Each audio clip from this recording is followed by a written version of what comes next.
Buningdagi balalaringizning sho'si yeyishga kelib kelsa, oilangizda necha minutlam tayyor bo'lgan sho'si qilishni o'rganib oling.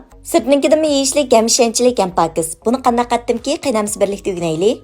Nurg'un do'stlarimiz oilada o'lchamlik meyfan dumlashni uqmaydi. Bugun buning tafsiliy darsiga olib keldim. Avval 1,5 chin guruchni videoda ko'rsatgan bo'yicha pokiz yuvalmiz. Qo'limizda uvlab yuvishga bo'lmaydi. Kichik balani aytayotgandek intayin silliq qiladi yuvimiz. Ondan keyin nurg'un do'stlarimiz guruchning suyini tangshashni uqmaydi. Bugun men sizlarga tafsilida deb beray. 1,5 chin guruchga 1,5 chin suv qo'yamiz. Tangda nisbatda bo'ldi. Meyfandimliga vaqtimizda yarım qo'shiq tuz, 1 qo'shiq shakar videoda ko'rsatgan bo'yicha tushitgan maydan 2 qo'shiq yoki kunjut maydan 2 qo'shiq atrofida qo'yib olsanglar, ajoyib yeyishlik ham bek puraqliq chiqadi.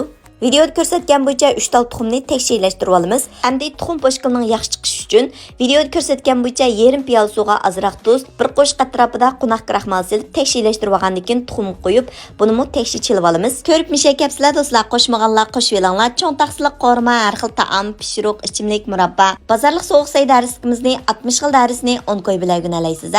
Dars tizimlatmoqchi bo'lsangiz, Undidar Nazi 7733 ekran studiyo nomeri shu. Qazonga azroq may qo'yib kavab qo'raymiz do'stlar. Go'shtni o'zingizlarning ehtiyojiga qarata cho'ng kichikligini o'lchab to'g'rib olsanglar bo'ldi. Qizartish uchun 1 qo'shq atrofida loz qiyam savasanglar bo'ldi. Ta'min texnik payz chiqarish uchun cho'ng ustamning kavab tetitqusidan 1 qo'shq atrofida silvatdim. Undan keyin tuxum po'shqilini to'g'rab tayyorlab olamiz. Boshqa tarxama qiyizlarni videoda ko'rsatgan bo'yicha uzuncha qilib to'g'rab tayyorlab olamiz. Mening ishlatganim cho'ng ustamning zisapiyansi ichidan bambukda yaqtisin bili chiqdi. Cho'ng ustamning cho'ngligi va mushu sho'si qilsam yaxshi qiramayman, ishtiklam cho'gilib ketadi degan xonim qizlarimiz bir ishlatib sanab baqsanglar bo'ldi. Meyfan pishqandiki aldirab avatmaymiz. 5 minut tindirib olsak videoda ko'rsatgandek chichilib turadigan intay yeyishlik meyfanimiz tayyor bo'ldi.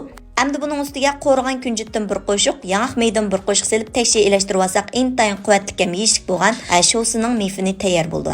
Men bugun 2 xil sho'si qilmoqchi. Birinchi xil bo'lsa videoda ko'rsatgandek meyfanni ustiga tekshir yetib olgandan keyin ta'tir qilib o'rib olamiz. Yana bir xil bo'lsa ustiga meyfanni yetib olgandan keyin ustiga tarxama, qiza, abiyatdan qo'rib olgan kavoblarni, tuxumlarni ustiga qo'yib achchiqroq yeyishni yaxshi ko'radiganlar atgan lazanglardimi azroq savassanglar bo'ldi.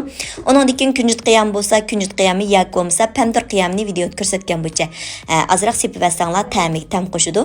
Videoda ko'rsatgan bo'yicha yumloqlab olgandan keyin mana 2 xil rangdagi sho'slarimiz tayyor bo'ldi. Buning ustiga azroq rang berish uchun oq kunjut, qora kunjutlarni sepib olsak texim ko'rkam ko'rindi. Videoda ko'rsatgan bo'yicha bir barmoq tashlab etib, chiroyli to'g'rib olsaqlam bo'ldi. Buni mehmonning oldiga chiqsanglar yoki bolalaringlarga oilda qilib bersanglar intay yeyishlik.